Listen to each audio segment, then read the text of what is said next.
Hey everybody, Troy from New Zealand Fight Sports here today, joined by Stephen Booth. Thanks so much for joining me today, Stephen, mate. I really appreciate it. My pleasure, mate. Good to be here. It's awesome, mate. We're finally linked up. Obviously, we got it started talking a couple of weeks ago, but we've finally got it sussed out now, mate, just before you fly the ditch. Yeah. Mate, you've helped lead the charge for South Island grappling for some years with Freaks Jiu-Jitsu in Dunedin, and you've been competing on the grappling scene for years, winning pretty much everything that you touch on the scene in New Zealand, while also being full-time jiu-jitsu coach and studying. More recently, you have been doing a seminar circuit around New Zealand, sharing your knowledge in grappling before packing your bags and moving to Aussie. Why now is it the right time for you to go to Aussie? So we closed the doors at Freaks last year, Yep. December 31st, just because the nature of Dunedin, like everyone was leaving, and like three of our guys were going to Aussie as well. Yep. Or four of them went to Aussie. Boys went up north, boys scattered everywhere. So we tried to sort of navigate what the next step was, because Dunedin has a pretty terrible track record of maintaining their athletes. Like we lose a lot to other gyms up the way and other countries. Yep. So it felt like it was just trying to get blood from a stone with everything that we like chased up. And so we were like, oh, well, let's look at Aussie. And like Brooke put one application in for a job and got it. It's like life-changing amount of money for us from what we're doing in Dunedin compared to what we get over there. And it comes with a bunch of perks that were like too good for us to not pass up and not sort of chase. And then everything that I've tried to work on the Aussie end as well has been working out really well. And it just seems like sometimes when you're trying to get something going, if you can just move with the momentum a little bit more and allow whatever to happen, it just sort of seemed like now's the time to do it, because everything's just lining up. Versus everything that we were trying here was like, hard. So again, I know that we're always like, one more big effort or one more contact, one more whatever it is away from achieving what we're set out to do. We're just going to give Aussie a chance. It's just across the road, right? Like we can come back if not, but we'll probably honor it for about 2 years and then make an assessment and go from there. Nice, yeah. So just taking up those opportunities that would be wrong to say no to, obviously grow ourselves and obviously in your personal careers as well. And then obviously, you can, there's a huge grappling scene in Australia too. Yes, yeah, true. And like, I think if we, like, I'd hate to get to a point where we like regretted not trying it. Like Dunedin's going to be the same. The house will be here. The bros will be here. Like, we can always come back to that, Yeah, yeah. From your time in the Deep South, from starting grappling to now, how much has the sport grown and developed down there and the love for it changed over the years?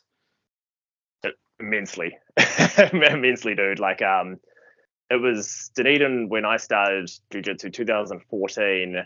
You were limited to just old school self-defense style gi schools, or MMA. And like I remember like having to practice heel hooks from 50-50 in like 2015. Had to like sneak them in if the instructor wasn't working, just so we could get that technical development in that regard. And looking back at that, that's pretty early. Like Lachlan Giles sort of brought 50-50, well, rebought it to the attention of everyone in 2019, but we were working that backside position in 2015. Wow. And it's like, okay, so I wish I chased it up a little bit deeper, because I left a whole lot on the table there. But the nature of jiu-jitsu in Dunedin has changed drastically because of, we targeted a very niche area with Freaks. We provided an atmosphere that was completely different to anything Dunedin had. Yep. Not saying Dunedin doesn't have good coaches. It does, like wrestling coaches. Caleb, fantastic. Brogan, when he was here, MMA, fantastic. Yep. Both of those guys are quite stick to their lanes. They don't have as Brogan does now, but not in a big internet or Instagram or socials sort of like, following in that regard. Yeah. Just grind, just 18 years of hard work for both of these guys. And a lot of it went under the radar versus when I sort of came on the scene, I was just putting content out. And that just allowed more people to sort of recognize that Dunedin could be a path. There's other areas that you can train in and develop in. You don't have to just do traditional based self-defense style gi. There is this no gi stuff going on. It's acceptable to smother. It's acceptable to reap and do all sorts of stuff. Like, we're fine with that. And so, it moved in a pretty good direction for about 5 or 6 years from there. and of course everyone else is still able to do whatever they want now. They have a little bit more access to, MMA, gi, no gi, blah blah blah. Nice. You do mention on the Freaks page, you did mention that you teach a modern style of jiu-jitsu. Could you explain what that is, and have you found the skill retention to be higher with a more modern style, or is it just a personal choice of yours? Yeah, I think definitely I was lucky enough to get exposed to some pretty modern approaches to grappling from early in my career. So 2016, I did seminars with Kit Dale, and he was very big on like not drilling, just like guard game, hand fighting. Let's work the positions actively and develop organically.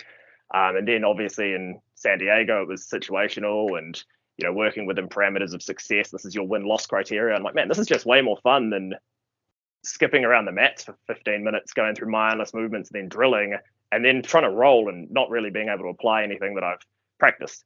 And so again, you get exposed to that stuff by investing in yourself. Like I put a lot of money into traveling, paying these guys for their seminars, and like the content that they taught, like Craig, Lachlan, Kit included, the Aussies, like the content that they taught at the seminars, I actually already knew a lot of it because I've watched a lot of their stuff, but it's the way that they can address your questions afterwards and show you little gold mines, or when you exchange with them, you feel how they move, and you only really get that stuff by training with these guys. And so I think like a modern day approach could just be bringing in a game to warm people up with, rather than teaching them a technique where step 1, step 2, step 3, and then step 1 never appears in a grappling situation. So what are they going to start digging out of their brain?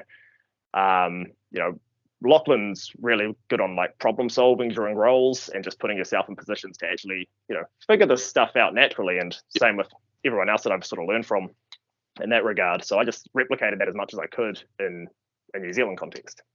Yeah, that constraint-based learning where you learn within, you have those parameters, whether you're in half guard, whether it's get to side control or get to mount, and then obviously the bottom person, they've got the sweep options and that, and then you find out the areas when you're actively doing that, as opposed to just doing 30 drills of the knee size, ever coming across. And also it's like, if you recognize that half guard is their game, like you go to butterfly half guard, they go to butterfly half guard, and they get your leg a couple of times. Yeah. Like standing up, like you don't have to rep the technique. Like let's just make them work from like a reverse De La Riva, or take that option away from them by gaining height. There's no obligation for me to step and stay in that half guard position if I just have them allowed to experiment and explore that space around their guard. And I think also a modern day approach that I just sort of clicked onto is the prep, the physical and mental prep. We did that really well at Freaks. And again, I have to own a lot of the failures on documenting this stuff. I should have put a YouTube channel together or something, or just showcase the atmosphere there, because it was special. But we would warm up with, hand fighting, guard play, etc. But as much as I could, I'd be addressing our limitations as humans. Like, how can you retain guard in the same format that say Lachlan would pummel his legs in, or if your hips aren't moving properly anyway? And some of the guys that we have are tradies, their wrists are all jacked up, and it's like, how can they be expected to post on their hand and uchimata somebody if we haven't like looked at what their flexors and extensors are capable of doing, and just allowing people to prepare their body adequately. Like I'd love to just show up and be like, okay guys, we're going to elevate people, invert to cross ashi, and start working a heel hook. But if their spine flexion's not there, they're not going to be able to roll backwards without body weight, let alone doing it with somebody on top of them. So providing tools for people to prepare their bodies outside of class, before class, specific to the content that we're going to be looking at as well. Yeah, that's such an awesome way of doing it. That's really cool. I like that. What do you think's the best coaching style? Do you think it's that positional sparring and working individually, letting the people find the problems themselves, or there's a lot of ways we could go with this. There's the totalitarian regime, which is do as the instructor says, and if it's a good instructor, you're all going to get very good. I quite like again, you have to have a good team to be able to do this, but I do like that believing in the ability of your team and believing in your athletes that you work with, and organically developing a class, according to what occurs with the lesson, right? Like you could go out there and plan the best class in the world.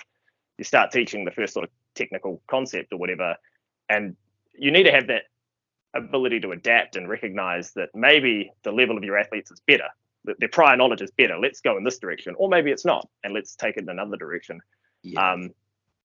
So I like that sort of style of conceptually based, winning based games. That works for me. But I also like having the confidence to not need to structure everything and just recognize where you can address certain areas along the way. That only comes with time teaching in the sport. Nice. Good answer. From what I've heard from everybody that's trained down in the Deep South with you guys and obviously in the surrounding areas, there's always stories of these monster grapplers down there that tear the gyms apart. And, if they got up here, they'd rip through gyms and this, that, and the other. The endless talent down there from the people that I've heard. How can New Zealand share more of that spotlight that we do put on those North Island gyms, as you were saying, with those guys like moving up to the south? Because obviously there is the XFC, there is a fight scene and a grappling scene down there. Obviously it's getting a bit better now with the likes of Stealth and National Grapplers League putting on their sub-only round robin comps, giving people down there a place they can showcase their skills more regularly. Do you think the competitions need to be more frequent down there to get that spotlight on some of those South Island competitors? Yeah, you can't put it all on the competitions not coming down there, because again, some like Dunedin particularly is pretty poor at supporting these, and that's on the athletes and the coaches as well. Like they have to hustle to go and actually be a part of the events, otherwise people aren't going to go. Like we've had a few poor turnouts for NZ grapplers and even the Sambo one that was on a couple of weeks ago, and it's like these are just chances to compete and go and test yourself in different rule sets. I do think a lot of people get quite complacent with just staying in their little areas. And again, Auckland is not so they do this as well. So people will become like cave dwellers where they'll only compete if the comp comes to their city. And that's sort of like what I respected so much with like our guys from Dunedin, the Invercargill crew, and also your boys as part of the coast, traveling all over the place, competing in Wellington, Auckland, Tauranga, Christchurch, Queenstown. If you just stay and wait for competitions to come to you, you're limited in terms of your experience and how much you can actually get, in a year. South Island has to pull finger to go and basically support these things. And exactly like you said, compete with an NGL and Stealth when they come here. It's an expense. We know it is. I know that more than anyone else. It costs money to fly, accommodation, touch base in the jiu-jitsu community, because we've got a bunch of GCs floating around here. You can stay on couches, you can hit up the coaches and basically see if, NGL is one of the best ones for giving discounted entries. Like they don't even charge you if you're coaching or even a lady, I think, like a whole bunch of perks. Workshop. Wellington, they I think for most of the for the lower North Island comps and that they support women that are entering in that. So it's really cool. There's more people pushing. Outstanding, yeah. And Workshop, like we should talk about Workshop, because I've heard some real positive things about them as well in terms of that modern day approach. Like, go train there, pick Pat's brain. People that I respect their opinion very highly have said nothing but nice things about him, and I'm always sending my guys to go there when they drop into Wellington. People from I think, like on that note. Sorry. Yeah. I think the style of sort of, we've had a lot of sub-only comps. We've had a lot of sports jiu-jitsu comps, even IBJJF comps. The next thing the South Island needs are more of those brackets to just give the athletes a chance to perform, because like you said, there are some weapons down here that won't leave, and they just need more chances. I think like even on that like last Stealth card, it was like no one from the South Island except for myself before. I didn't do it, but it was like it's hard work for the South Islanders to get those sort of opportunities as well. Maybe we just need to get together as or the South Island needs to get together with all their coaches and sort of collab a little bit better. Wayne's putting on a really good 8-man invitational, which is a stacked card. Weird rule set, locked in a cage, no heel hooks, no Aoki locks. So they take away a decent amount of weapons. But it's a pretty stacked card. Like Fergus Jenkins, probably the favorite. Let the boy shine, man. Like he's gonna wrestle people up against that cage. It's gonna be a bad time. Sorry, I missed you. the under 94 national wrestling comp, freestyle wrestling and that. So yeah, obviously he's going into that as a pretty skilled. That's big. 94. I'm That's a pretty big boy. Oh yeah, on the under 94 division. I mean, Josh Schofield Yeah, would be the other pick for that one. Yeah, on there too. Yeah. 96 kilos, I think. You traveled to the US to train with 10th Planet, Richie Martinez, the boogeyman himself. You received your brown belt from him after an extended stay at Purple. Is there much of a skill difference between the New Zealand grappling and the level internationally in your experience? Because obviously we do have that tall poppy syndrome in New Zealand, or it's always I'm sure they're way better than us, when you don't really know until you test those waters. There are certain individuals that'll be fine within that pool in America. The one thing I do see in New Zealand when I travel and compete in different gyms and do seminars and stuff is there's usually 1 to 3 good guys. And then there's maybe 3 to 5, like, people that you can work situational work, and they've got their areas they're sharp in. And then the rest of the gym's rest rolls, to be completely honest, when you get to that level. But you don't have that option when you train in San Diego. You don't have that when you train around in the places in America. And that everyone in the room's dangerous, and everyone's working hard, and they've got a overall higher skill level than what we would have. But if you take individuals from the gyms and you drop them in there, they're fine. Like, I wasn't like outgunned. I was definitely, when I went up against like Alex Grandy, who just took silver at trials 99, like, holy shit, like, the guy's a monster. Boogie, Geo, Kyle Chambers, Weapon, obviously PJ Barch. They're just like an abundance of talent. They've also got really good brown belts, like Joe and Matt Cox. Like, these guys are really physical and good gas tank with lots of different weapons. So you don't really get to just rest. Like, you just go from one shark to another shark, and you either adapt or just kind of curl up in the corner and hope it gets colder. Well, that's the thing. You always want to be in those gyms where you are getting smashed by people, because those are where you learn, as opposed to if you're smashing everybody, you're in the wrong gym a lot of the time. Yeah, you don't want to be the big fish in a small pond. There's a time limit on how long that's going to last. Yeah, exactly. Hey, we're going to change to some questions now that I've had sent in from people on the post that I put in. No context, quick questions here. Who's your favorite 3 grapplers at the moment? Cade Ruotolo, Fabricio Andre, Brazilian kid. Yep. But biceps, like 66 kilos. I don't know how. Owen Flanagan. Oh, nice. You and Bradley Martin locked in a room. Obviously, Bradley Martin, big juice head muscle guy, claims that jiu-jitsu doesn't work, and if he gets a hand on anybody, it's all over. You and him are locked in a room. Only one of you can come out.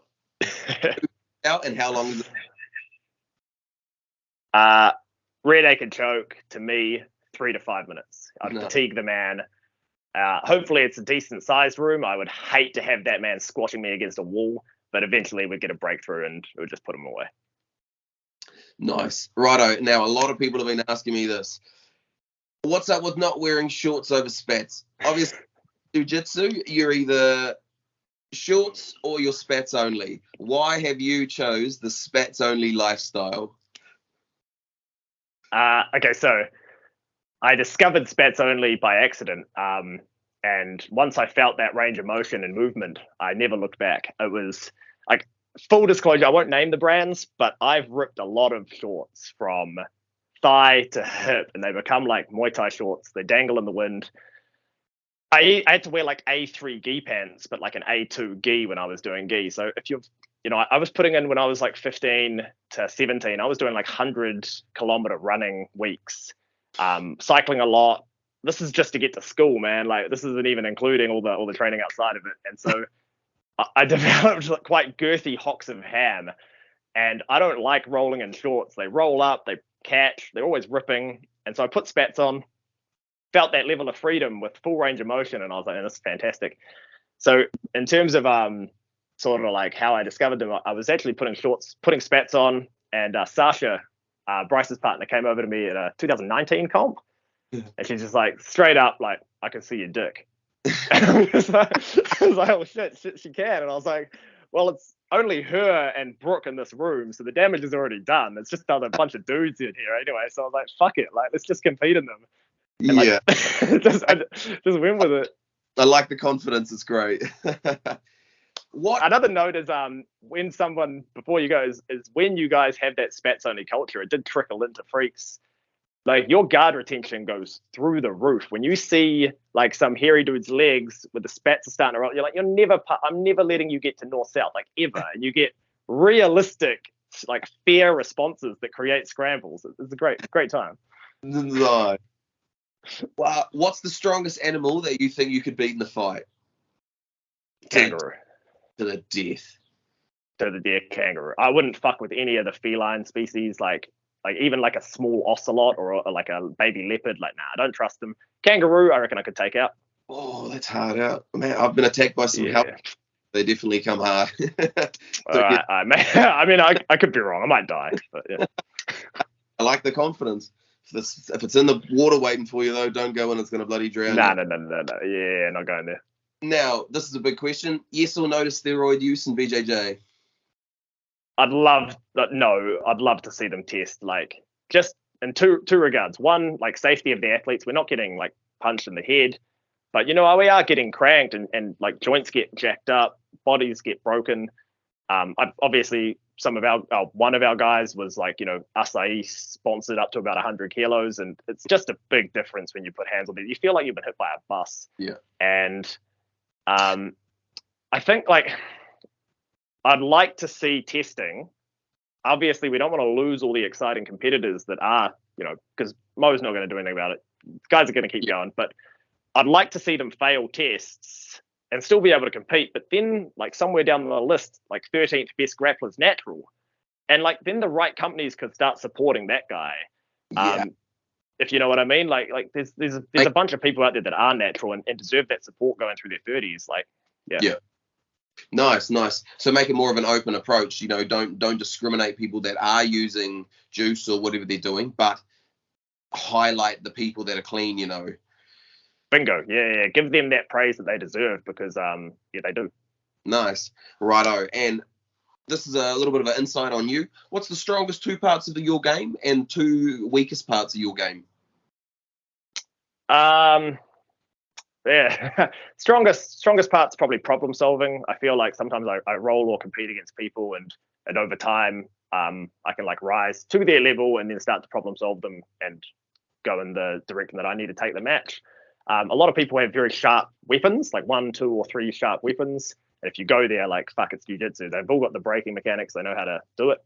But they're not good everywhere. And I feel like overall my level's reasonably high with a degree of stand-up, a degree of retention and passing, a degree of submissions from everywhere. Yeah. And so if I can find their weak chinks in their armor over time, I can get a submission there. So problem solving, flexibility at my size, like I'm 85 kilos and I move like a 66, so that's good. Those are 2 strengths. Weaknesses, catastrophic injuries in my ankles, so I've had to nurse them back to health. Like the last 5 or 6 years, it's only been like 3 guys that have got hold of them, and I've tapped early to avoid any other damage. But at the moment, I've really made some good progress. I've got like full floating Caesar squats. I've got good plantar flexion and dorsiflexion. We're getting strong where we need to be, but like I was a broken rig before I was 26.